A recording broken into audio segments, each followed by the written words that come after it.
what you did, you little jerk. What's going on, Jerk Faces? Welcome to another edition of the Circle of Jerks podcast. And what an episode we got for you today. And it only took a pandemic to get this guest on our our show. A guy I've known for many years, a friend of another one of our normal guests that come on, Daniel Ganud. And someone that is somewhat more dour than me somehow. But he's a great friend, and I'm glad to have him on the podcast to talk also about all sorts of different topics. And welcome, Jason Branch. Thank you for coming on, bud. Pleasure to be here. Thanks for having me, Robert. And don't mind me if I drink a little bit of beer while we do the show. It wouldn't be a podcast without beer. I'm surprised Andy's not, going. Well, because I'm, like normal since Robert is hosting the show tonight, and since this is we're doing this slightly different from our usual format. I have to kind of be the DD, so I have to be sober minded and make sure that we don't die, or I have to make sure that the car stays on the road, as it were. Makes sense. Makes sense. Yeah, and don't mind the paradox of items in my background is since we're all cooped up right now for however many more weeks, I currently share my computer setup with the room full of baby toys and the baby's changing table. And now I'm drinking beer talking to you fools. Yeah. So I guess what we'll do, like, to just kind of start off, I guess talk about how, like, maybe, like, we got introduced, and maybe, like, some, I don't know, early memories of, because I think, I remember obviously meeting you through Daniel. I kind of don't remember, like, how we ended up kind of becoming, like, closer friends. I know, like, we hung out through Daniel a lot, but I kind of forget how we, like, really kind of became good friends. I kind of too. Yeah, it probably just happened because we're both interested in sports, both interested in and have competent assessments of current events. So I think a lot of like-minded interests and personalities. Although one of my earlier memories, since you bring it up, probably one of the dumber things I remember you did. Daniel and I, we took you to a UCLA football game. You wore red. Okay. and you felt the wrath of the UCLA faithful during that. Game. Wait a second. Time out. Robert, come on. No, you didn't do that shit. No, you didn't do that bonehead of a move. Okay, well, people obviously don't understand color scheme because I was not wearing the USC red. There's a different. It was. I think the shirt I had. It was probably a Dale Jr. T-shirt, which obviously has nothing to do because I didn't have a football shirt of any kind. And it was a pretty deep maroon red. That's pretty USC like. It was. That is false. that narrative is false. And, it was a Dale Jr. shirt. I probably still have it in my closet somewhere. But I definitely got shit on for that. But it's like it wasn't even the same sport, for God's sake. If they would only have looked at the shirt and not the color, and it wasn't even the same. It's not the cardinal red that the. You're trying to preach logic to tens of thousands of people. We're no different than the apes when you really think about it. Hey. Now, had this been the other way around, had it been a USC game and I was wearing UCLA colors, I might have gotten stabbed. I don't know. It would have been less bonehead because you at least would have obviously had interest in the game itself. You just were rooting for the other team. Well, they were playing Kansas State. Like, it's not exactly like a heavy hitter. Yeah, again, you're. Can I give you a shovel? The digging will happen quicker. Well, and to be honest though, my favorite college team is the Orangemen. So yep. Forgive me for not having deep-seated ties to UCLA or USC. Okay, whatever. Whatever. Anyway. Forgive him, it was still boneheaded. I know it was still boneheaded. love- I'm sorry. I Yeah. love- Anyways, Jason. Yeah, I interrupted you. You were in the middle of something. I think I was Yeah, done. you were. Oh, okay. Okay, yeah, I do remember that game, like, because it's like the parking lot for that stadium is so weird. 'Cause you have to park at like a golf course, and I still remember there was someone, I don't know if they were drunk or what, but they ended up getting their car stuck in the sand trap, like, because it was like it was this one hill, and it like is this sheer drop over into the sand pit, like the sand trap. And It's called a bunker for the non-golfers. yeah, he nosed it into the bunker. It was. I laughed my ass off going like It's an interesting setup. The tailgates are great. You know, great weather, some green grass. Yeah. Getting in and out of there, among the worst of any stadium I've ever been to. Yeah, it was bad. Yeah. I think the only worst situation was like, well, and I know it's been fixed since then, but like Las Vegas Motor Speedway was one of the worst experiences getting out of that out of that racetrack. Oh my god! But I think they finally fixed the problem. I think the worst stadium I ever recall trying to get in out of Old Candlestick Park took about because they had no lights, right? Like it was just this dirt lot with like nothing. Yeah, it's just like there's like pretty much one way. There was one way in and one way out, and I went with it's actually with Dan for a football game. Sunday night football, and game ends. We leave it in about 2 hours. I don't know. We went maybe 300 feet, and we were still in the parking lot, and we were driving all the way back down to SoCal that night. It was like 2 hours wasted going nowhere. And the worst thing about Candlestick is if you have any sort of confidence at all, you have to park your car and pay to be in that parking lot. If you park on the streets outside the stadium, your car's going to be on blocks by the time you get back. Yeah. Yeah. I remember one spring break, me and my friend, we went up to San Francisco, and what was it? We caught a day game for the Giants. I think they were playing the Dodgers. I can't remember. Anyways, the game ended, and it was it was nighttime, and it's been a long time since I've been to San Francisco. So I wouldn't advise going right now. Well, yeah, exactly. But yeah, we weren't very familiar with the city, and so we knew we had to get off on a certain street, and then we shorted it by probably like 10 city blocks. And we got off too soon, and then we were walking down, and then we ended up in like this really kind of seedy looking abandoned industrial park. And we're like, oh crap, we're gonna die. And we're just two out of towners, in a wrong part of town, and then we're like, oh man, we're gonna have to throw down. I was like, and my friend's like, you got my bag? I was like, fuck no, I'm gonna, as soon as they approach me, I'm gonna throw them to you and run the other direction. And I only have to outrun you. Yeah, exactly, right. That was the mentality that I had. It's like, nah, dog, I only have to outrun you. And then all of a sudden we hear like this breaking glass, like, oh shit, and then we just like started running, and like we didn't stop for like, I think we ran like 5 city blocks before we like kind of like before we lost, got tired and lost our breath. Oh, that's hilarious. So Jason, I actually, this is a question I've always wanted to ask you. I don't know why I never have. Obviously you're a sports enthusiast like myself. Do you have like a sport that you like more than any other? Because I know you're into football, you're into baseball, you're into a lot of different sports. But like, do you have one where it's like, this is if I couldn't watch any other sport, this is the one I would watch? I go with football.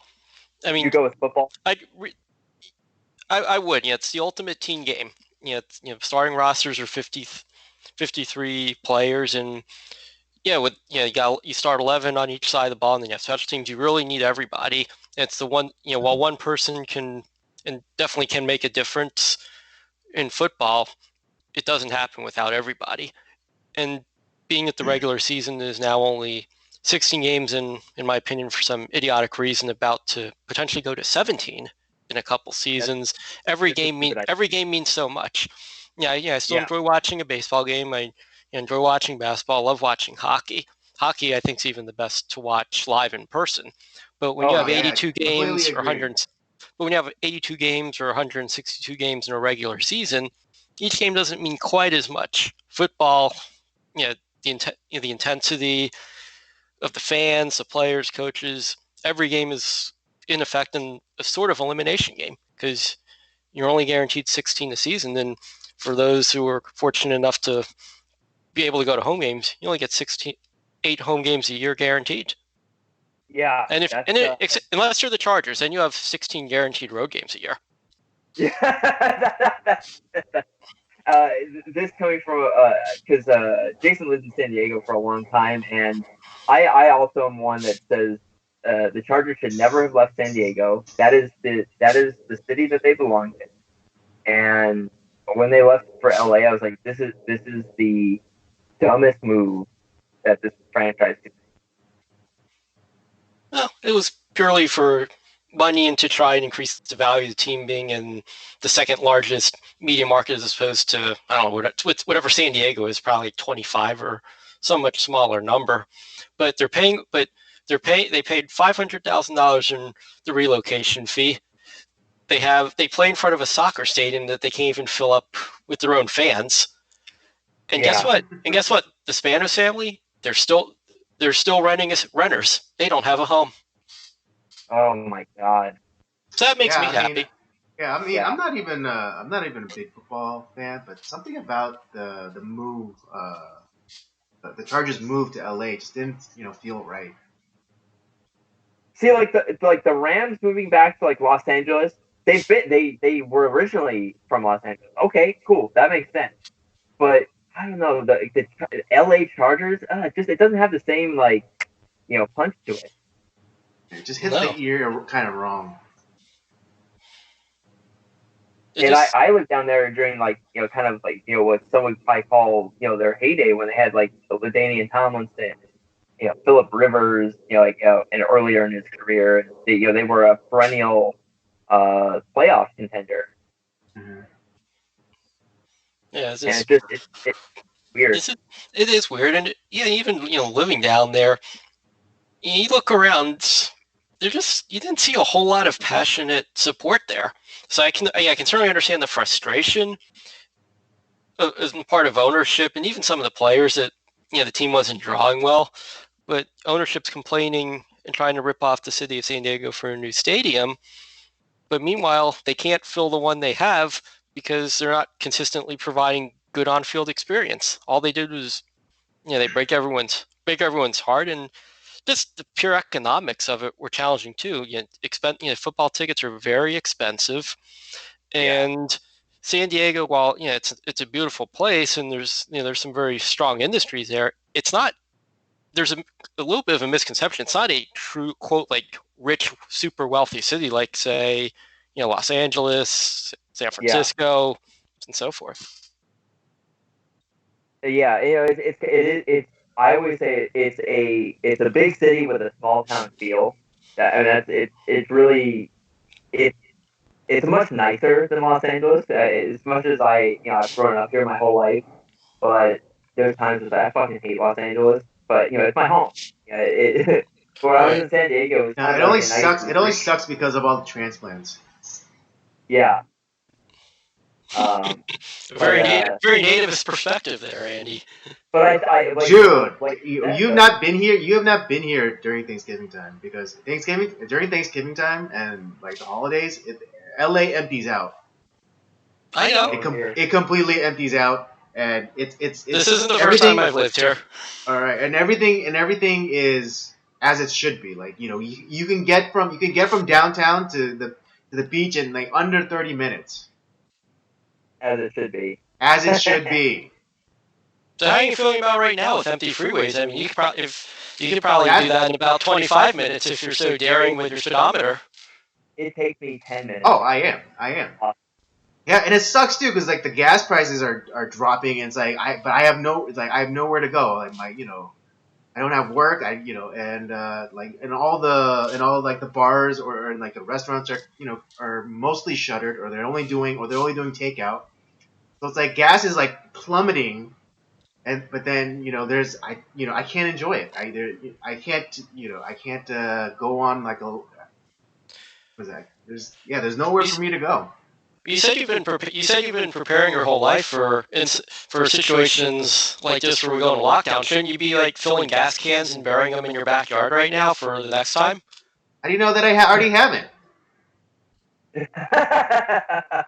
Well, if I need cheap gas, I'm gonna come to you.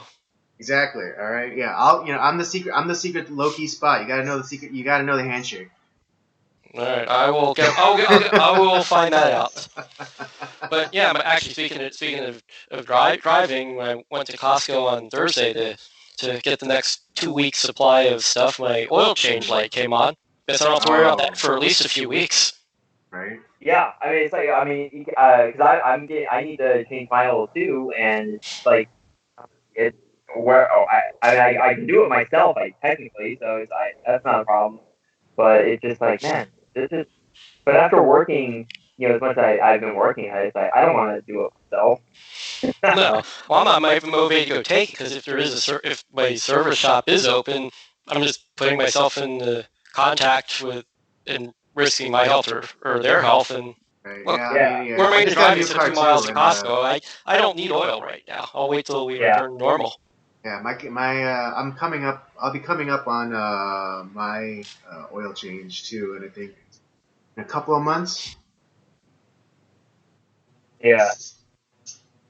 Unless we're still stuck indoors. Who knows? It's getting crazy, man.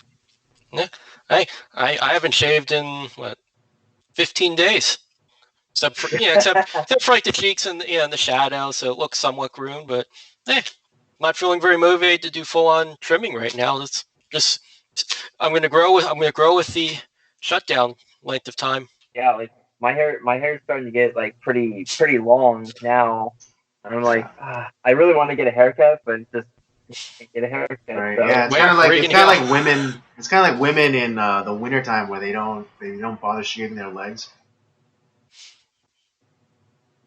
Yeah, there's no reason. Yeah, I mean, I've never been much of a hat person, but I was due for a haircut 2 weeks ago. If this goes on another month minimum, I might have to start becoming a hat person. Like Robert. Yeah. Yeah, like me. Yeah, so it's just crazy times, man. But okay. So you're a football fan. That's your number one sport. Obviously, I know you're. I'm looking based off your football you have there. You're an Eagles fan. Yeah. How did you become an Eagles fan? Like what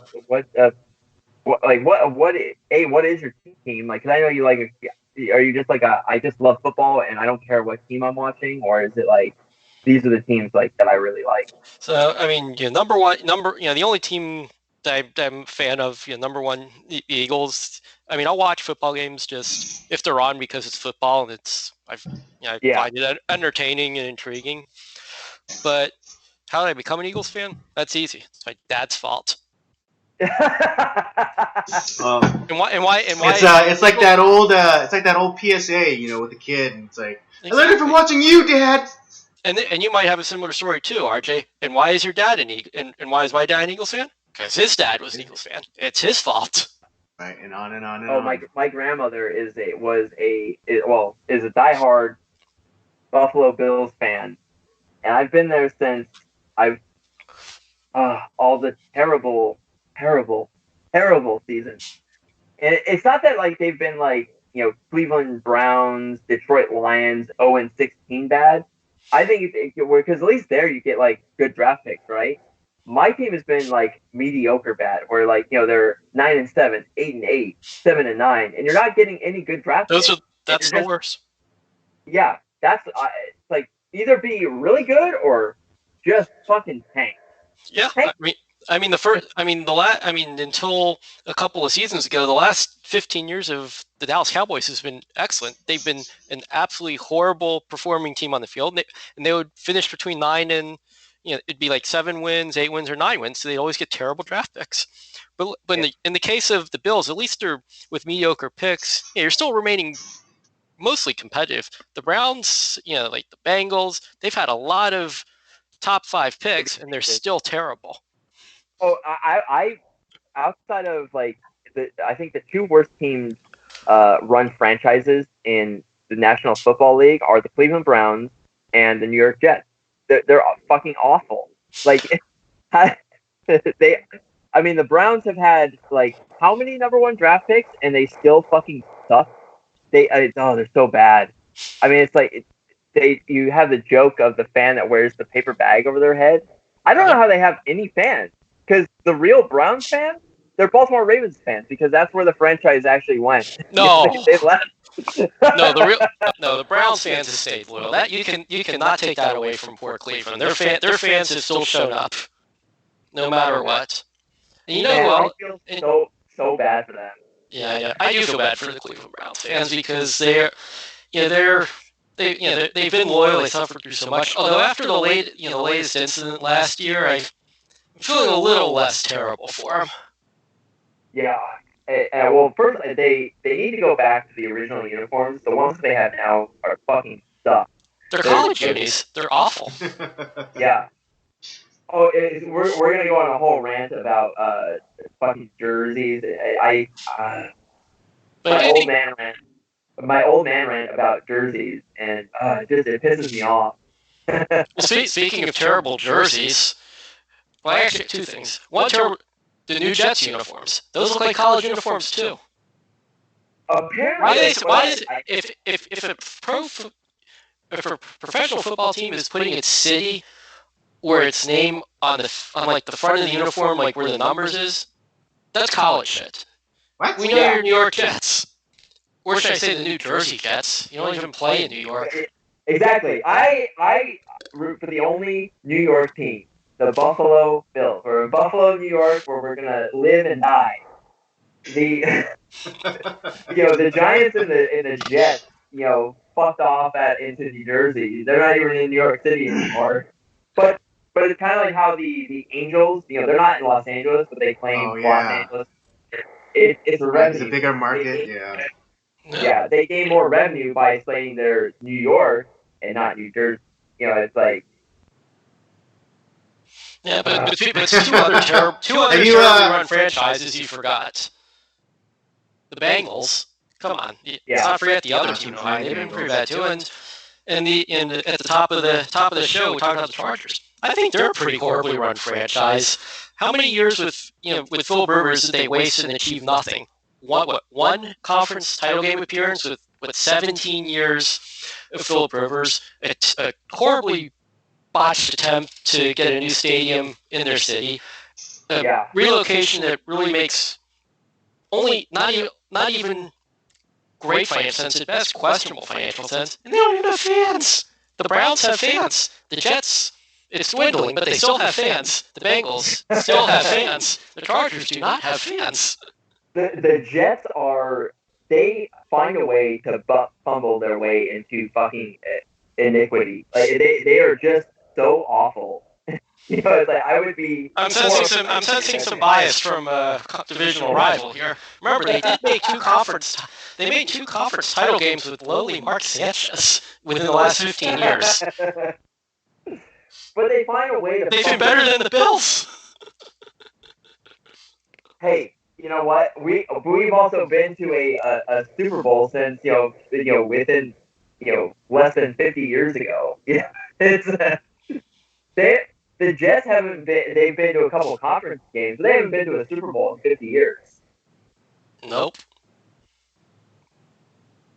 Us it's at least been. It's only been 30 years or almost 30 years. But hey, we've been to the game. Well, it's been in our lifetime. There's something there.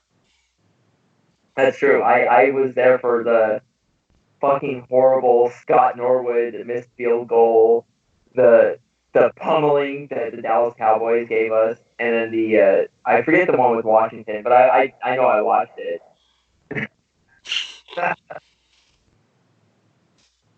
But yeah, then after that, it was just a bunch of mediocre to mainly mediocre season. Yeah. We should have made the Super Bowl in '99 not for that god awful referee call against the Tennessee Titans. That I see like the throwback specials, memorable plays. Watching the replay, I'm still, and they even had replay back in '99 for the referees. I'm still not sure. That was I'm still not sure. Like DeFranco Harris said, I'm still not sure, even with video replay in slow mo. Miracle my ass. That was one of the worst officiating calls ever. We would have been in the Super Bowl that year. We probably would have lost, but hey, we would have been in it. I don't know. I mean, it was a wild card round game, and you were a road team. You would have had to win 2 more road games. That's a big stretch. Hey, Tennessee ended up going to the big game. I think we could have done it. Yeah. Maybe. But yeah, so obviously, it's same to you. It's like the reason I'm a Bills fan is just it was born and bred in me from the very beginning. Well, it could be worse. You could be a Rams fan, and have you seen that new logo? Oh my God! It looks like some,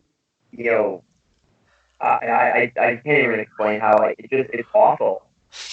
I think I've noticed a couple weird things about it. If you look at the way the Ram views us, like the horn on the left, it looks like it's wearing a crescent moon earring hanging off of it's horn, and like the face of the sheep, it kind of looks like dehydrated or like wilting, like no strength. It's just it doesn't look tough at all. It looks like it's I don't know, decaying or like malnourished. It's awful, and it's and I know they've been on Instagram and all the social media stuff. They've been posting up stuff about it, and it's just they're oh man, look at our new logo, isn't it awesome, guys? I'm like, no, it's not. It looks awful. I mean, it's and I'm not a Rams fan at all, but have some self-respect for God's sake. Well, Mr. All-Time Ram himself, Eric Dickerson, said it looked like genitals. I think he's right. Now that you mention it, it does look like genitals. Well, Eric Dickerson said first, but it kind of does. Right? I love Eric. I'd like to make a proposal for an improvement upon the Rams logo. So I pulled this out of my daughter's box of toys. So I think this unicorn would actually make a better logo. See, it still has a horn. Yeah, its face is fuller. It doesn't look like it's malnourished or dehydrated, and I don't know. I mean, I feel like this is more to fear than that wimpy-looking ram. Yeah, I would agree. It looks like a better logo to me. Yeah, I mean, it's not. I mean, the unicorn's not smiling. I mean, it looks. I mean, it has a little bit of an edge to it. It's kind of kind of saying, "Don't fuck with me." But yeah, looking at this stuff, I feel like teams are, and I understand why, because it's a marketing thing. It's to sell more merchandise, what have you. But I wish that teams would just kind of go to the logo, the thing that made your team famous. Go to the throwback jerseys, and sometimes you go to the when your team was at its best, when you were at the Bills. I think I don't necessarily. I mean, they're old. I like the current uniforms. Well, it's a mixture of the original and the '90s. It's kind of a mixture of both those, which is fine. And they look good they look real good on TV. That's a good uniform kit. That one's actually fairly nice, but the Rams should stick to the old Rams uniforms that were. The last the ones when they were in St. Louis were actually not that bad. It was kind of the dark blue and gold. That wasn't a bad look. Mm-hmm. Oh yeah, I like the one with gold. It was the golds. It worked. I thought Well, I the liked it dark. better than like that, bright, like almost mustard yellow jerseys that they're rocking recently. Well, I don't know. I kind of like the mustard ones. that's closer to like what when they before they left Los Angeles. That Oh was no, I when they mean like because when they like do the tone shift where they instead of like the majority blue and like the yellow trim, but then the yellow trim, or the yellow majority with the blue trim. I'm a big a fan of that. oh yeah, those are awful. I don't like those. Mm. Um, uh, it's like it's stick with what works, and I agree with you too. Like having like the city name, on a foot on this is just a football jersey, having the city name instead of the team name, that is college amateur shit. Like that's cut that Yeah. shit out. Because I think that and like the helmet, they're trying to go back to like more of their '70s look. Mm-hmm. No, you can't go to like what made the Jets famous. The Namath, pointing his finger in the fucking air after winning the Super Bowl 50 years ago. That's the look the Jets have and should always have. I don't know. I think the Jets. I don't know. They need like a complete rebranding. I mean, how about the helmet logo? It says Jets on the helmet logo, and it's like a green. It is an airplane, but it's like so faint you can't even see it on TV. I don't know. But this is the same problem I have with basketball and hockey nowadays too, because basketball is the worst because they keep changing up, like, oh, we're gonna do this cool like hip thing with our jerseys, and we're gonna have all these it's like the Raptors had like the North on there. You're not the fucking Toronto the North. That's not your team. You are the Raptors. If you want to change your team name, go for it. That's fine. But you're not the North. Or you have where they were wearing those stupid soccer shirts, as their jersey instead of the tank top. Get that shit out of here. I hated those. I don't know. I kind of for the NBA because there's so many games and they wear it, I don't know, 3 or 4 times a year. I kind of like some of those alternative. NBA looks like the North, like the Warriors, like the Bay or Oaktown. I just The Bucks have one or Rip no, City. okay, Come I on, you will. don't like the Blazers Rip City unis? No, I don't. I think they look terrible. I like the traditional Portland Trailblazers jersey, like the road and the road black and the home white. That's how it should always be. What Now they're about the starting. Lakers Sunday Whites? Do you have a problem with those? No, I was pissed off when they did that. I hated those. I grew to like Really, I was okay I with didn't them. mind the Sunday whites. The Lakers No, won game. The Lakers won a that's game not the. 7 But in the NBA Finals wearing Sunday I Whites. understand that, but that's not their colors. It's the purple and gold. You Right, but it's don't like, fuck but like with they, colors. it's like it's a It's an special alternate. uniform. Your teams Yeah, it's should an teams be allowed alternate. an alternate? I just, I mean, I'm not as. I mean, I understand, Rob. I understand like your position, but I'm just saying, like, you can't get mad at a classic white uniform, like the Lakers But the thing is, Sunday but they uniform. never had a. When they came to Los Angeles, they didn't have a. It wasn't a classic white. It was the purple and gold. No, Right. they were. The Lakers didn't have the purple gold. It was the blue Well, ones. yeah, actually, When they yeah. That was first But when came. they back were when they were in Minneapolis. Minnesota, That's when when they were they're still originally when they were in Minneapolis. Minnesota, they were like almost like a baby blue, if I remember Yeah, I correctly. understand that. That's fine. That was when they were in Minneapolis. They changed the color scheme when they came to Los Angeles, and they've been in Los Angeles a hell of a lot longer than they were in Minneapolis. Okay. So that's they changed the color scheme, and that's the color scheme to me that should stay. Now I don't hate the home white, the home Sunday white. That's I actually would prefer that they would kind of stick with that as their one alternate. But now they got the black one, and then they're kind of changing up the color scheme. Now they're adding corporate logos on the jersey, and they're doing the Well, whole okay. all this That's is like. All right, your That's argument one is thing. That's one. Okay, improving. that's Corporate right. logos. And yeah, corporate You're, logo thing. That's just dumb, right? Especially since it's a Chinese company. Like recently, the Wish, that they have. That's a Chinese company. We're not soccer. That's the thing. It's like basketball is not soccer. True. Yeah. Logos do Yeah. not belong in their jerseys. Right. Like soccer is like it looks like a NASCAR with all of the company But branding on it. but they but they've How do you feel always, about corporate logos on stock cars, RJ? that's different though. Like, and Why? it is different. Okay, Yes, here's Jason. what Let's I'll press tell you Jason. why. Let's press him. Let's press him. I'm fine with like so for a traditional stick and ball sport, right? So you have I don't mind obviously like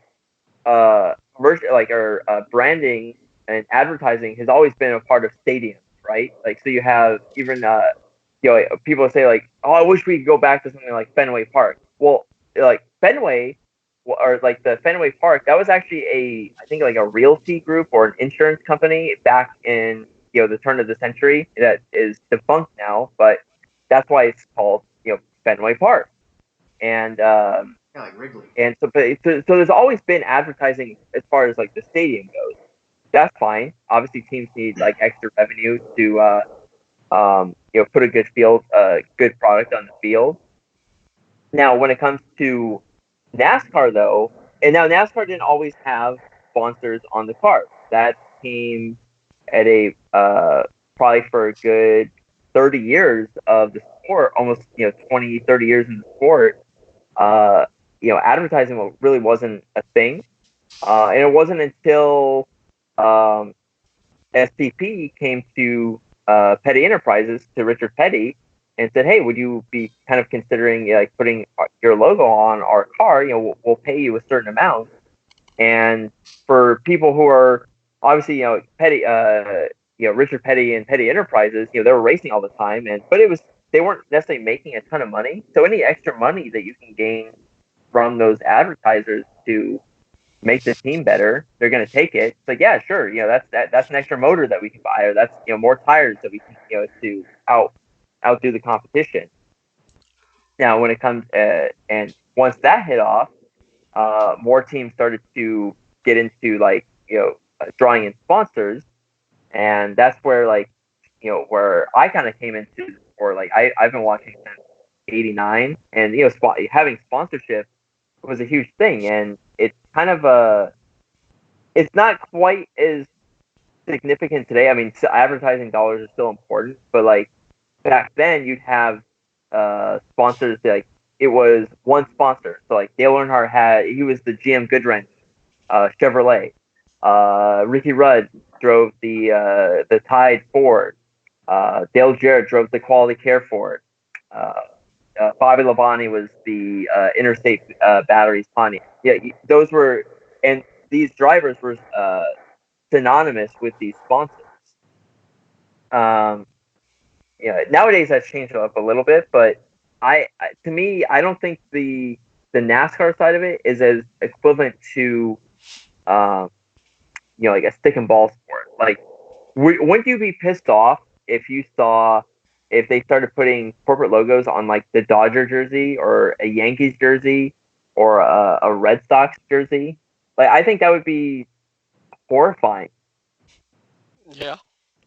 Yeah, exactly. And like, the thing is, it's like because they're also in one stadium, right? So like the stadium can like add more advertising. They can do they can do corporate events like as far as getting more advertising dollars. Have marketing the players, kind of having the players market these sponsors. That's one thing they can do. But with NASCAR, it's like a traveling circuit. So the sponsorships, while racetracks will have like the races will have a sponsor, the racetrack will have its variety of sponsors, but like it's all kind of like a circus show that's traveling around the country. They're not in one location. Whereas you have like with the New York Yankees. Can I stop? Did you just call NASCAR the circus? It is a circus if you think about it. I mean, they call themselves that. It's a traveling circus. They're going all around the country to different venues to entertain fans all around the country. All right, you've got this, right, Andy? RJ has called that professional race car racing a circus. But it's the same. It's with any sort of auto racing, if you think about it, because they're not like racing at one track all the time. I got you. It's just funny here you compare it to a circus with like elephants and things jumping through flaming hoops. Yeah. lion tamers and such. But yeah, it's like because the thing is like, and now if they were racing at like Yankee, like a Yankee Stadium, like all the time, that would be different. Like okay, like but it's just not the sponsor thing it's different with NASCAR. Whereas like for me, seeing it on a football jersey or a basketball jersey or a hockey jersey, baseball jersey, that just no doesn't belong. It doesn't look good. The optics are terrible. Because people watch football, basketball, and baseball, and hockey on TV. People don't watch NASCAR.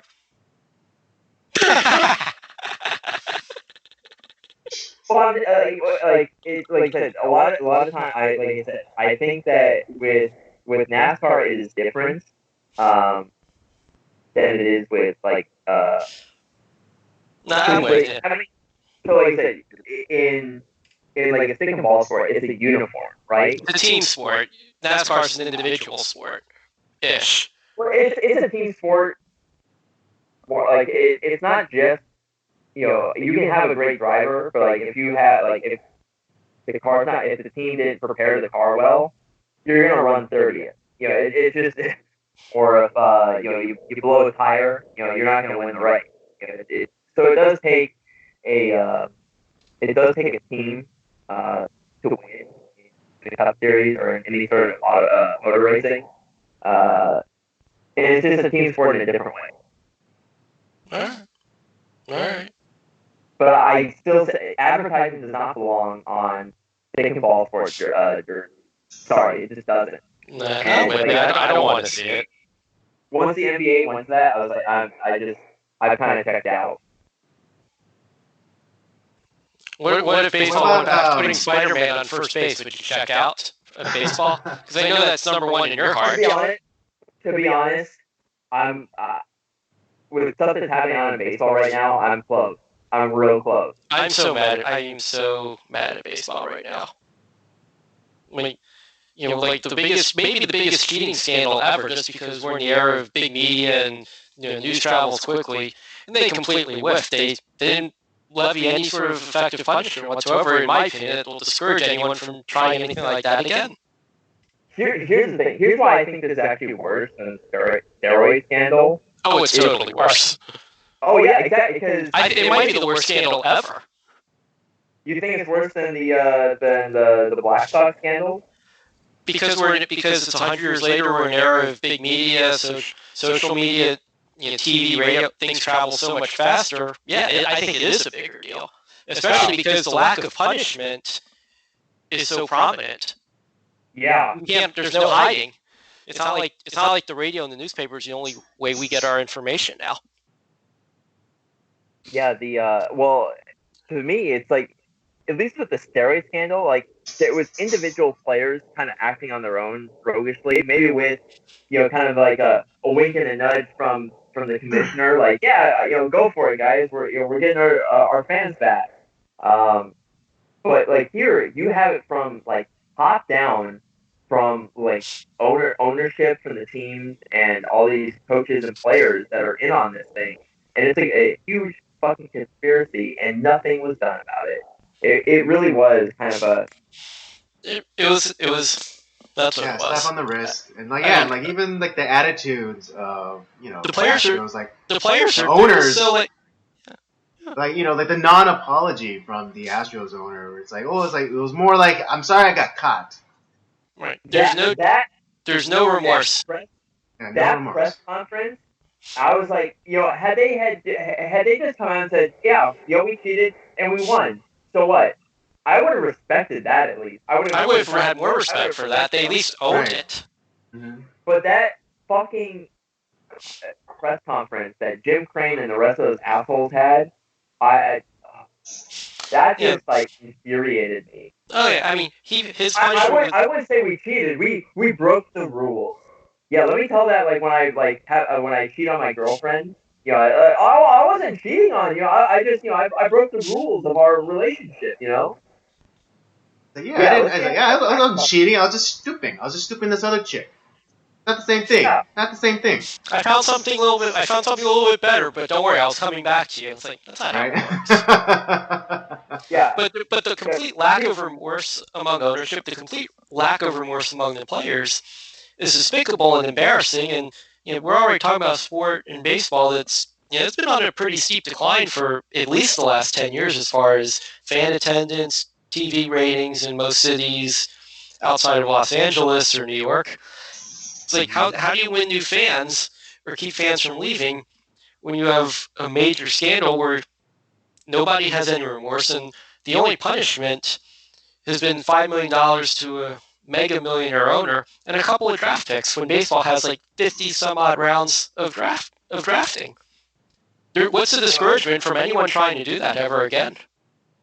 What should what should have been done is they should have had all the draft picks taken away for a few seasons, not been allowed international draft pick money to play in the international market. Yep. They should have been fined the entire whatever profit they made off their World Series win. You can't take a championship away. I mean, because and to me, it would have been what you can't give it. Right. Yeah. You can make them vacate it. Right. Yeah. That's what like a lot of people were like, we're talking about like, oh, they should give the championship to the Dodgers. It's like, no, not even close. Exactly. It's a hollow victory. It's like no one wants to be given the championship. They want to fucking earn that shit. But yeah, and in terms of what you guys were talking about, like the punishments, literally the punishment was a slap on the wrist. You take the example of of Don Sterling, who really didn't do anything except for have a private conversation leaked to the media and them getting on him for saying a no word. For those of you who don't remember, Don Sterling was the former owner of the Clippers, and I really think it was a act of vengeance on the part of his mistress to leak that audio of him saying the N-word. But yeah, they made him relinquish ownership of his team. Yeah. Over that. Yeah, I would have done that to Jim Crane too. It's like to your point. Saying the N-word in any time or place is an absolute no-no, awful. Yeah. But what Sterling did didn't affect the integrity of his sport. Right. Jim Crane, which happened under Jim Crane's watch, impacted the integrity and public trust in the sport. If you can run out Sterling for what he did, they should have been able to run out Jim Crane. Well, and let's face it, all the owners hated Sterling anyway because he was an absolutely awful owner. They were happy to get rid of him. Oh yeah, and right. I mean, they did. They definitely took advantage of the situation. But honestly, it was the situation was it was a private matter, and it was, if anything, Don Sterling was the aggrieved party in this because it was a private conversation that was recorded and then released to the public. If things didn't sour between him and his mistress or whatever, we would never have known. And also on the accusation of him being racist, his mistress was black. So how the hell do you go around calling this guy a racist who has a black mistress? And to be honest, if you listen to the whole conversation, what he was saying there is kind of reasonable. It's like, listen, you can fuck them, you can do whatever. Just don't take pictures with them in public and embarrass me. Right. I mean, and for those of you again who need some backstory on that, I guess his mistress was in a photograph with Magic Johnson, who Don Sterling despised. And so he felt that that his mistress in a picture with Magic Johnson was kind of a finger in his eye. And so he just asked his black mistress not to do that kind of thing and embarrass him like that. And they took his team. Whereas like baseball, let's face it, Donald Sterling's a terrible person. I'm not going to feel bad for him, and especially a owner of an NBA franchise, the most diverse of any of the major American sports leagues. He committed a cardinal sin. You got to know better, especially when you're a public figure, being the owner of a professional sports team. But the thing is, and the point is, and I agree, Donald Sterling was terrible all around. But you had a commissioner who looked, God, Adam Silver was ugly, but he had balls. Like he's like, listen, your team's being taken away from you. He had a spine. Whether right or wrong, he stuck to his principles. The baseball commissioner, no fucking balls, no spine, didn't do shit, and now it's incentivizing other teams. It's like, well, fuck, okay, we'll have a couple of draft picks taken away, big fucking deal. Yeah, and no punishment against their salary cap either. Yeah, I would have done something like that too. The Astros are still gonna. I mean, they'll still be decent. It's not like they sucked before they cheated, but they haven't done anything that's going to really hurt the franchise. And then, because we haven't had opening day with everything going on around the world, what's the perception among the home fans? I mean, ultimately they're the losers too. They're maybe the biggest losers because they did nothing wrong. Right. Mm-hmm. And the other thing that kind of gets lost, obviously with everything going on now too, is, the Red Sox were not quite as egregious, but, they kind of pulled. Oh, I haven't forgotten. I haven't forgotten either, but, that's, the thing is, obviously, as a Dodger fan, it pisses me off because we may have lost out on 2 championships, but it's not just the Dodgers. Think about all the other teams that may have, they may have played the Astros or the Red Sox, 6 to 10 times a season. They could have won those games. They could have won those games. That's potentially a playoff position that would have earned them a lot more money, so they can go out and get a top tier free agent that can help them keep continuing that train going. Look at their division. And they lost out on that. Yeah, look at the divisional opponents. You play 18 games against divisional opponents. The Angels, a couple years, have been close. The Athletics have been close. You're potentially talking about the difference between winning a division and being a wild card team, and you're out right in the playoff game. I mean, hell, even just making it to a wild card game, that's millions of dollars. Yeah. Yeah, and it's just, and the thing, and those fans lose out too. It's like, fuck, and it's just the fact that they just did, the robotic beep boop excuse that they came up with. It's just like, just shut the fuck up. Like, you obviously don't care about that you cheated. Just man up, say you cheated. You don't care. You won the championship. Nope. They obviously hired they most possibly hired the same public relations and marketing firm as Los Angeles Rams did with designing their new logo. Complete miss.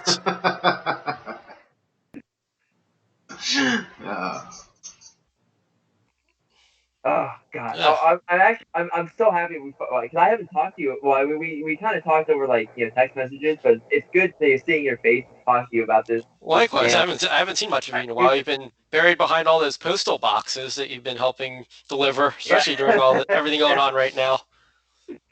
Oh, good. I feel like a weight has been lifted off me. I got to shout that out. I feel like you're a real hero right now. You're making sure people get all their packages that they need right now. Right. Vital supplies and food and workout equipment that I can't get because it's all sold out. Yeah. And trust me, if people are buying that stuff online, and I'm having to pick. So I'm essentially lifting all those damn dumbbells myself as I'm getting them ready to ship off to. I bought stocked up on some food, but I should have thought to buy a weight set. Yeah, we've got 10-pound dumbbells at home, so I've been able to use those, and I've been bench pressing my 25-pound daughter. That's my strength exercise. I mean, hell, they've been selling board games have been selling out too, man. Yeah, I bet. Hey, game night has been back since like 10 years ago. Where have you been? No, I mean, look at this. I mean, I got all sorts of board games over here and card games and stuff. You know, trust me, I'm not like I'm not worried. I Oh just yeah, don't now. I don't have anybody to play with. You know, I'm here by myself. You know? yeah. Well, I mean, we've got some games too, and yeah, we're thinking maybe after the show tonight, we're gonna have a stay at home party. And guess what? None of you are invited. that hurts. That hurts, Jason. That hurts. My heart So, breaks. hey, social distancing. Sorry. Yeah. Yeah, I guess I have to just. I guess I'll just have to console myself with shrimp tacos, Yeah. and maybe a beer. I have my premium beer, so I'm good. Yeah, don't worry. Don't worry if you run out of beer, RJ has plenty of bottled tap water in a green The bottle. green Try to bottle. pretend it's beer.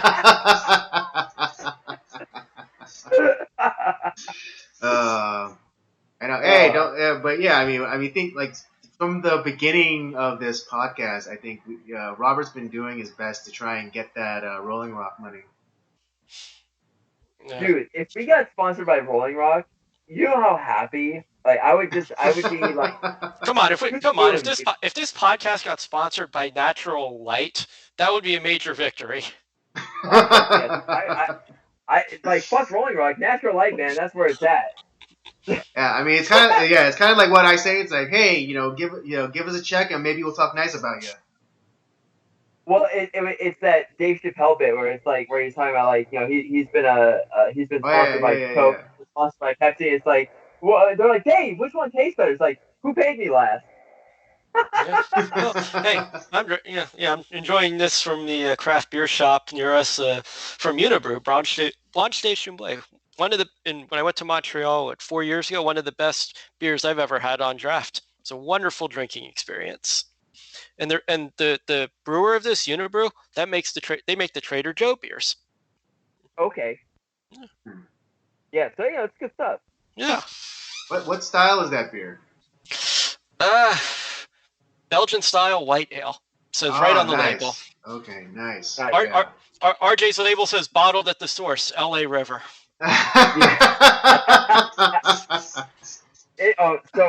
actually, I've also been meaning to ask you this too because I don't think we've ever talked about this, and we didn't have you on our blind beer taste test for 4th of July last year. What's your favorite beer, and what's your favorite type of beer? Why is that? Favorite type is stouts. Why? I don't know. It's hard to say why. Just the taste for just the taste and the way the way the flavors come out does it the most for me of all the beer styles. Actual favorite beer. The name is it's an imperial stout. The name has escaped me because I haven't had it in a little while, but it's actually made by Smog City. It's their imperial stout. It was fantastic. I know what beer you're talking about. Yeah, that's a good beer. Yeah, especially because I'm not a huge stout guy. Because to me, I want a beer that's more like crisp and refreshing. Whereas I think stouts are too heavy for me, so I can't drink too much of them. But that's actually a good stout. Yeah, we'll have to find a name and put it on screen later. Yeah. Wait, Robert, what was that when we did the beer? What was that one? There was that one stout that I think that you and Val enjoyed. Or you said that those. You said that was like out of the beers that we had, that you said that was the one that like you were surprised by. Like, I think it was a stout. Was that like Rasputin or something like that? I don't remember. I think that's from North Shore. Beer. North Shore, yeah. That surprised me because it was I actually really liked the flavor of that one. Because I think the other thing why I don't like stouts because a lot of them have they have kind of that coffee flavor to them too, and I don't like coffee at all. And that particular one did not have that kind of coffee flavor to it. Yeah, I'm not much of a coffee person either, but I do appreciate it coming out in a stout once in a while. Just kind of depends on the mood I'm in. Yeah, I was always kind of curious, because I wasn't sure what your your brand of type of beer was, why. I remember. So, funny story, Andy. So, because as you can tell, he has a very discriminating, albeit snooty taste when it comes to beer. So, I have joke, standards, RJ. I mean, he looks at he look at my Rolling Rock and it's like God, and it's like I'd rather have like a hooker spit in my mouth than drink Rolling Rock.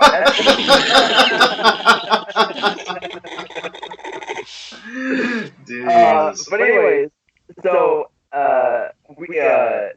Jason and I and Jason, Dan, and myself, we're on a fantasy baseball league together. We've been in it for forever, and so we used to, especially when he was living in San Diego, we would all get together to have a draft party. Dan and I would drive down to San Diego, and as a joke, I was like, "Dude, Dan, you know what would be a funny idea? Is we created a signature like 6 or 12 pack of beer for Jason." It was 6.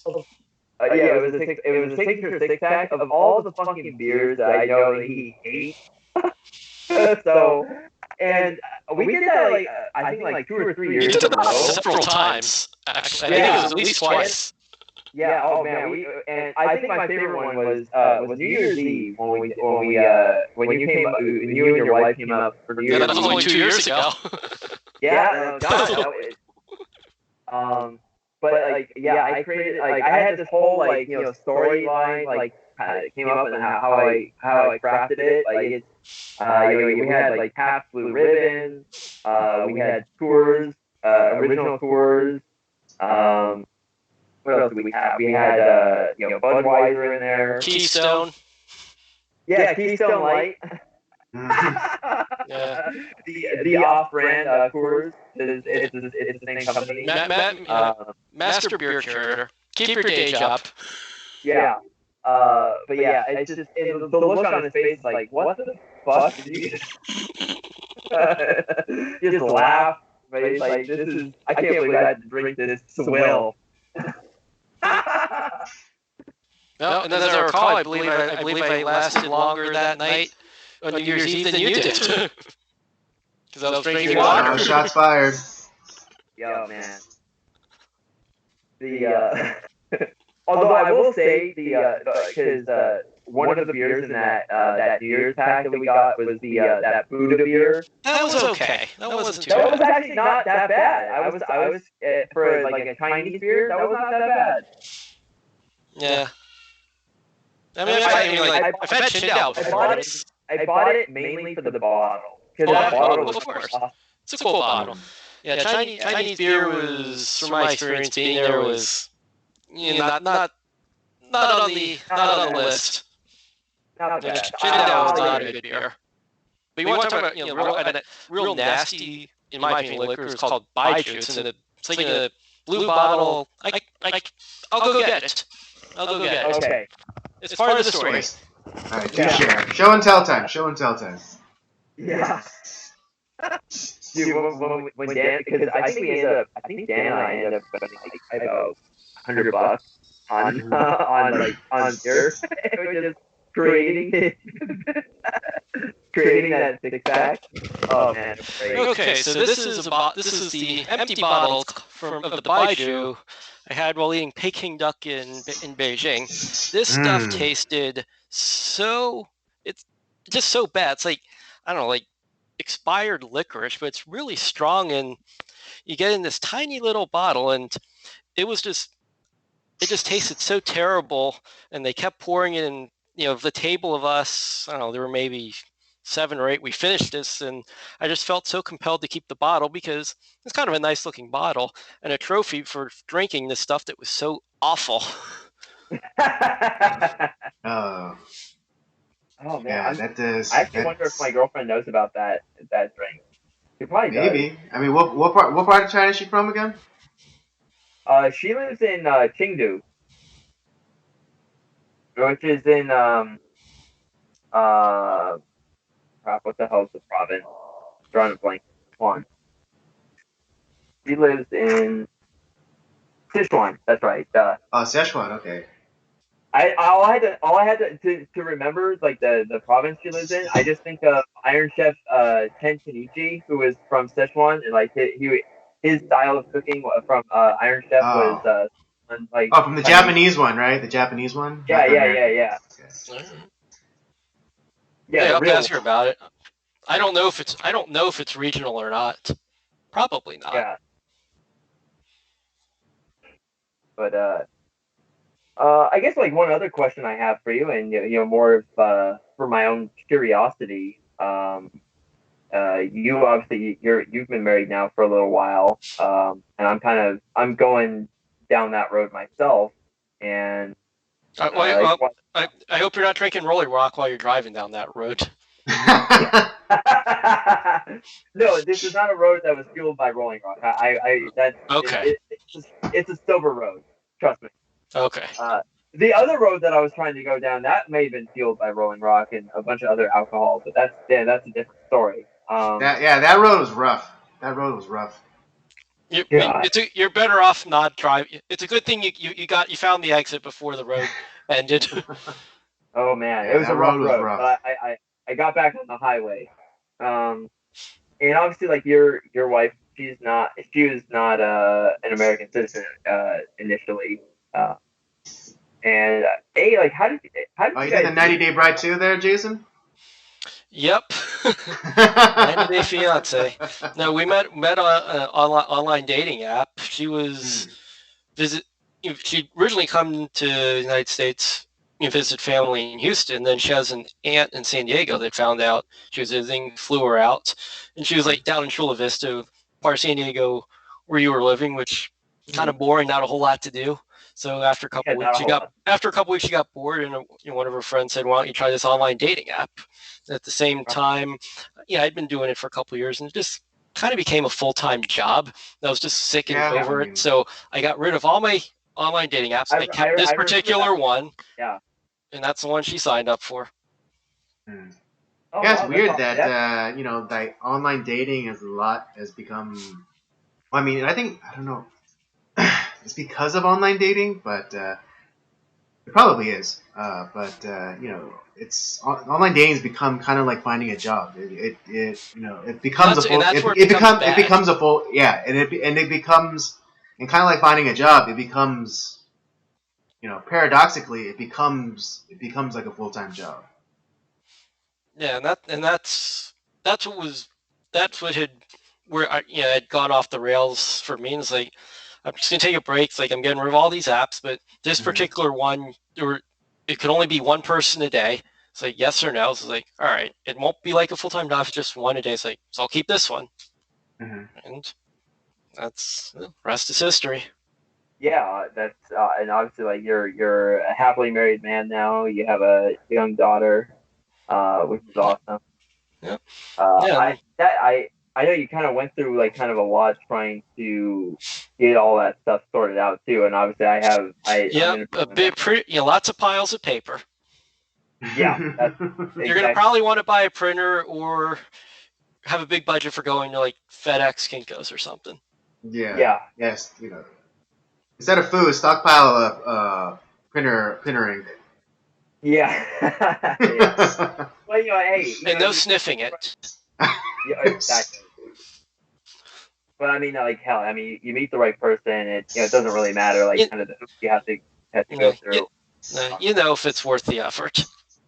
Oh yeah, no, it's to me right now it's definitely I would say it's definitely worth the effort, because especially after what I came off of, like this is just unbelievable. Like, it's like wow, is this even like supposed to be how a relationship goes? It's one of those things. You might have the best relationship possible. She's 7,500 miles away, so you can't get in trouble. Now, see, if I was a devier type of person, yeah, it definitely would. This would be right up my alley. But I'm not that type of guy. Sure. Wow. I love. Fuck you, dude. The name of the podcast is Circle of Jerks. What am I supposed to do? Bow down at you? Of course, I'm in the seat of power here. Okay. Actually, I thought Andy was in the seat of power. Isn't he controlling everything? He said he was our DD. Well, you know what? Technically, you're right. Yes, I know. If I wanted to, I can shut it down right now. I can shut it down right now. But yeah, you know, no, I always enjoy getting different perspectives on Rob. Seeing as our even though me and Rob, we tend to operate on the same frequency. You know, it's nice to have perspective on Rob that I don't have. Yep. yeah, Happy to it's provide. in was it in another episode that we're gonna be doing. One of my old friends from the Navy is gonna be coming on, so Andy's getting a whole other perspective. Ooh, Navy, Way Navy stories with Robert. Yeah, Ooh. Sailor Rob. Yeah, Sailor Rob. Yes. Did you ever swab a poop deck? No, I didn't swab a poop deck, but I did spend time washing dishes for 18 hours a day, which sucked ass. Wow. Who did you piss off? Oh no, that's just like they put you in that like standard, you know, just like hey. Try to break you. No, I didn't have to. When I came on, because the first station or the first command I was at was a training command, and we would have these medical training classes for to set up and run fleet hospitals over in Afghanistan or wherever the hell. Kind of like how you would see in like MASH. It's like that style of hospital. Hmm. So we would have a galley for all these students coming in, and my entire time outside of getting all the students like kind of getting all their paperwork squared away, all that stuff. The rest of my time I would spend uh, washing dishes the entire time. It fucking sucked. I would honestly like I would spend. This is quite impressive, actually. You managed to be basically part of a training MASH unit for medical care, and you're the guy washing dishes. Yeah. I mean, now I wasn't a corpsman, but like it's just I that this to this day I hate fucking washing dishes. I do it because I have. You know, there's machines out there that do this stuff for you. Just I know saying. they wouldn't let us. There was no. They wouldn't allow us. It's just standard. He was like, the machine. He was the washing machine. I was the machine. Yeah. All right. Well, for the next time I see you, I know the perfect gag gift: paper plates. Dude, you have no fucking clue how much I would be so happy to have them.